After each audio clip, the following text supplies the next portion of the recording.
Doctor Carlos Castresana, le preguntaría en esta etapa, ¿cuál es el balance que tiene usted sobre los ejercicios en materia de justicia internacional? ¿Cuál es el estatus del Tribunal Internacional de la Haya?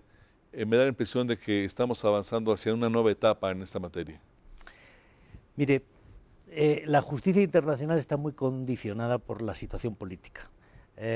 Yo diría que desde 1945, cuando se hizo el esfuerzo al final de la Segunda Guerra Mundial en los juicios de Nuremberg y Tokio, tuvimos casi 50 años, casi medio siglo de parálisis, no pasó nada hasta los años 90. Cuando terminó la Guerra Fría en los años 90 tuvimos el caso Pinochet, tuvimos la creación de la Corte Penal Internacional, el Tribunal de la ex Yugoslavia y el Tribunal de Ruanda. Se produjo un gran avance en esa década porque fue como una luna de miel en la comunidad internacional, ya no existía la Unión Soviética, se podían conseguir acuerdos y se avanzó mucho. El 11 de septiembre lamentablemente significó un paso atrás, la otra década, la guerra contra el terror, etcétera, no fue la situación propicia.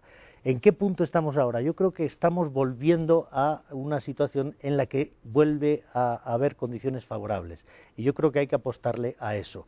La Corte Penal Internacional es una criatura recién nacida, tenemos que darle tiempo para fortalecerse, para ganar credibilidad, para enviar el mensaje apropiado a la comunidad internacional, ahí sí ya en las grandes ligas de los crímenes de esa naturaleza, y va a dar resultados. Yo soy optimista, yo creo que va a funcionar mucho mejor en la próxima década que lo que ha funcionado en sus primeros 9 años, pero tenemos que entender cuáles son las dificultades, lograr consensos en la utilización del derecho en aquellas situaciones en las que tan pocas veces la política permite que el derecho encuentre aplicación, pues es un desafío para toda la comunidad internacional, pero en definitiva ahí nos jugamos el futuro de nuestros hijos, vivir en una sociedad más justa en la que las grandes potencias no acudan tanto a la fuerza, sino que se sometan al arbitrio, a la discusión, a la solución pacífica de los conflictos, utilizando las herramientas del derecho en vez de las de la política. Pero es un proceso que es una carrera de la que seguramente nosotros no vamos a ver el final, pero estamos en el camino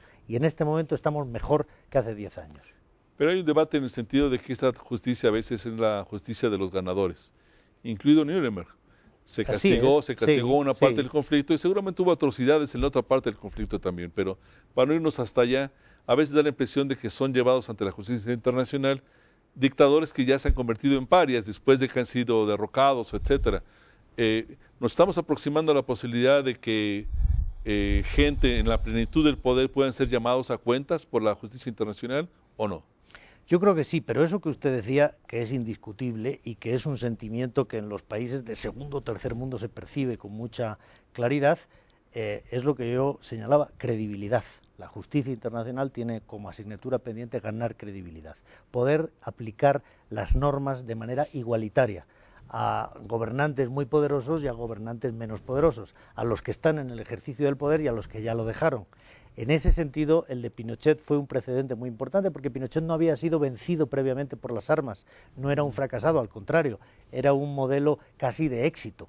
Él hizo lo que hizo, se mantuvo en el poder 18 años, mató muchísima gente y sin embargo estaba confortablemente retirado y en una situación en la que en Chile los mecanismos pactados durante la transición le garantizaban una impunidad absoluta.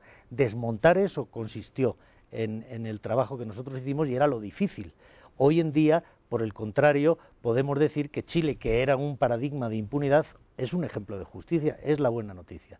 En Argentina pasó exactamente igual, los militares dejaron el poder, pero se promulgaron una autoamnistía y después se ocuparon con la presión de los carapintadas, etcétera, de que no fuera posible hacer justicia en Argentina.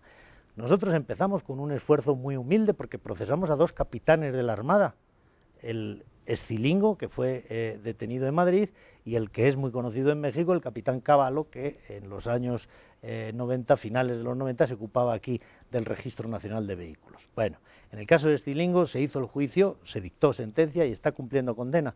En el caso de Cavallo se consiguió su extradición desde México y una vez que estaba en Madrid a disposición de la Audiencia Nacional, se empezó a producir el cambio que tendría que haber ocurrido muchos años antes en Argentina, se derogaron las leyes de punto final y de obediencia debida, finalmente la Corte Suprema las declaró nulas y por lo tanto sin efecto, se abrieron las puertas de los tribunales para las víctimas y la prueba más evidente es que ese capitán pudo ser reextraditado desde España a Argentina y en esta semana ha recibido una condena de cadena perpetua.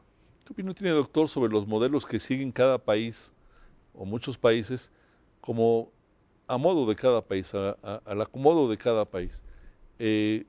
Argentina tiene décadas discutiendo el tema de las víctimas de las dictaduras. Tal vez es el país que más ha discutido, más comisiones de la verdad, más derogación de leyes de obediencia debida, más gente en la cárcel. Mientras que otras naciones como Chile no hacen tanto ruido desde mi punto de vista. Hay transiciones de regímenes, hay quiebres de régimen diferentes. España mismo nunca le ha dedicado muchos años a discutir qué pasó en la dictadura. Ha visto hacia adelante un poco y hay gente que está de acuerdo con eso, hay gente que no está de acuerdo con eso. Incluso recientemente hay un debate en España al respecto. Sí. México ha intentado crear comisiones de la verdad sobre lo que pasó en lo que se llamó la Guerra Sucia, pero en términos generales también parecería querer darle vuelta a la página. ¿Cómo reflexionar sobre este tipo de soluciones diferentes? Mire, esa situación, que es lo que nosotros llamamos justicia transicional, se repite en un y otro país porque muchos que han sido dictaduras y que se convierten en democracias, o que han sufrido una situación de violación sistemática de los derechos humanos y pasan a otra etapa donde prevalece el Estado de Derecho, se encuentran con el desafío de qué hacer con el pasado. La experiencia enseña que los lugares donde se han producido violaciones muy graves suelen ser los que están en peores condiciones de proveer justicia para sus víctimas, porque los perpetradores están todavía ahí, quizá ya no en el poder, pero sí detrás y de alguna manera en disposición de seguir amenazando o de seguir poniendo presión sobre las instituciones democráticas. Una aportación básicamente latinoamericana al derecho internacional es eso que llamamos justicia transicional, que empieza a articularse sobre las experiencias de los distintos países en los años 70, pero que hoy es una rama del derecho bastante aquilatada que tiene 4 pilares, que son verdad, justicia, reparación y garantías de no repetición. A la salida de un conflicto armado, como puede ser El Salvador, tienen que articularse esos procedimientos. Y si las condiciones políticas no lo permiten en ese momento y en ese lugar, pues habrá que hacerlo en otro momento o habrá que hacerlo en otro lugar. Es el ejemplo de España. La transición española fue modélica en muchos aspectos, en la reconciliación, en el restablecimiento de las libertades democráticas. No lo fue hasta el día de hoy, no lo es en hacer frente a las consecuencias del pasado. El problema es que en las situaciones donde no hay tanta estabilidad política como la Unión Europea, no hacer frente debidamente a las situaciones del pasado aboca a una permanente inestabilidad para el futuro, de manera que no es que seamos nostálgicos, es que para construir el futuro sobre bases sólidas tenemos que hacer frente a las consecuencias. Hubo un conflicto, firmamos la paz, pero una vez firmada la paz hay que construir la paz, y eso significa ocuparse de los perpetradores y ocuparse de las víctimas también, porque sobre un modelo de injusticia el conflicto tarde o temprano va a aflorar por otras vías, vuelve a resurgir, con otras formas.